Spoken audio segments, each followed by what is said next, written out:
बोलिए भगवान जगन्नाथ की। सभी के हाथ उठने चाहिए मेरे बहनों भाइयों। प्रश्न भगवान जगन्नाथ का है।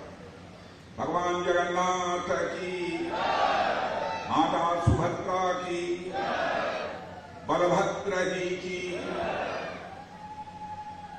मेरे बहनों भाइयों, आप सब लोगों ने हम लोगों का बहुत ही गर्मजोशी के साथ स्वागत किया है। भारत की परंपरा है और शिष्टाचार का तकाजा है। स्वागत, अभिनंदन और सलाम दुआ कभी एक कथा नहीं होना चाहिए। इसलिए मैं भी अपनी तरफ से शीश झुकाकर आप सभी बहनों भाइयों का हार्दिक अभिनंदन करता हूं। आप सभी का मैं स्वागत करता हूं। दुर्भाग्यवश मैं उड़िया नहीं बोल सकता हूं। वैसे धर्मेंद्र प्रधान जी हमारे बिल्कुल छोटे भाई की तरह। कभी कभी यह लोगों से उड़िया में बात करते हैं तो मैं समझने की कोशिश करता हूं, फिर भी मैं उड़िया पूरा नहीं समझ पाता हूं। आंशिक रूप से उड़िया भाषा में समझता हूं। इसलिए उड़िया भाषा से ही मैं अपनी बात प्रारंभ करना चाहता हूं। एक ही उपस्थिता भाई और मौरी मानंतु मोर नमस्कार।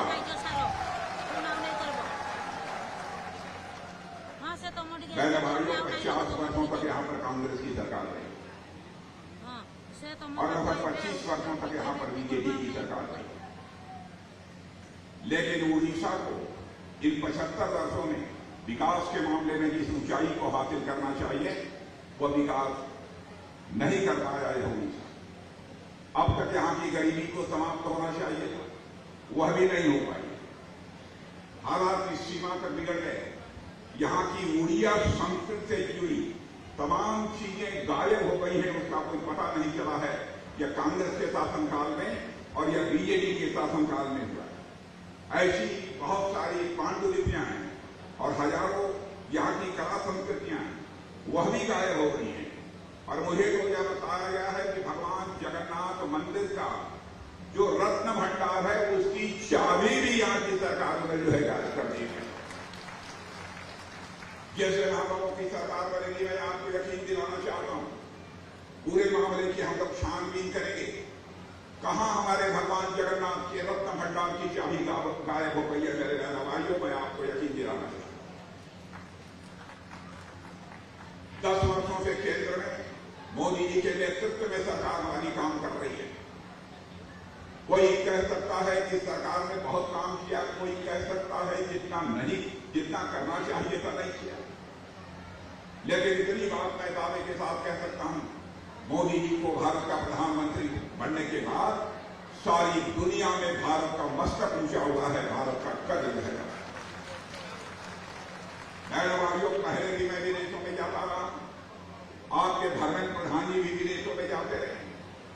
पहले दुनिया के सामने अंतर्राष्ट्रीय मंचों पर जो हम कुछ लोग बोलते थे तो भारत की बातों को जितनी गंभीरतापूर्वक लिया जाना चाहिए नहीं लिया जाता था। लेकिन आज दुनिया के मंचों पर, अंतर्राष्ट्रीय मंचों पर भारत कुछ बोलता है, सारी दुनिया कान खोलकर सुनती है कि भारत बोल क्या रहा है। यह हैसियत सारी दुनिया में भारत की बनी है। सारी दुनिया में हमारे प्रधानमंत्री का मान सम्मान भी तेजी के साथ बढ़ा है। कोई उन्हें महान नेता कहकर संबोधित करता है।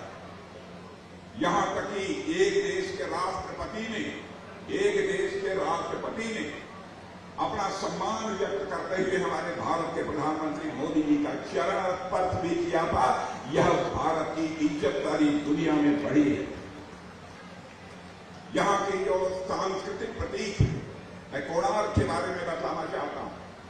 कोणार्क की चर्चा आज सारे विश्व में हो रही है, तो उसका भी श्रेय किसी को दिया जाना चाहिए तो भारत के प्रधानमंत्री मोदी जी को दिया जाना चाहिए। शायद ही दुनिया के जो बड़े देश हैं कोई ऐसा देश बचा होगा जहां के राष्ट्रपति और प्रधानमंत्री की आपके सांस्कृतिक धरोहर कोणार्क के साथ उसका चित्र न हो, ऐसा आपको देखने को नहीं मिलेगा। उड़ीसा का मस्तक सारी दुनिया में ऊंचा करने का काम भी किसी ने किया है, हमारे भारत के प्रधानमंत्री मोदी जी ने किया है। और वे भारत का करिश्मा देखना चाहते हैं। आपने अखबारों में पढ़ा होगा आज से 2 साल पहले से रूस और यूक्रेन 2 देश हैं जिनके बीच इस समय संघर्ष चल रहा है। मेरे बहनों भाइयों, रूस की तरफ से मिसाइल, बम, गोले, तोप चल रहे हैं। यूक्रेन की तरफ से भी मिसाइल, बम, तोप और गोले चल रहे हैं। लेकिन हमारे भारत के बहुत सारे बच्चे, वहां पर कोई मेडिकल की पढ़ाई करता है, वहां पर कोई इंजीनियरिंग की पढ़ाई करता है,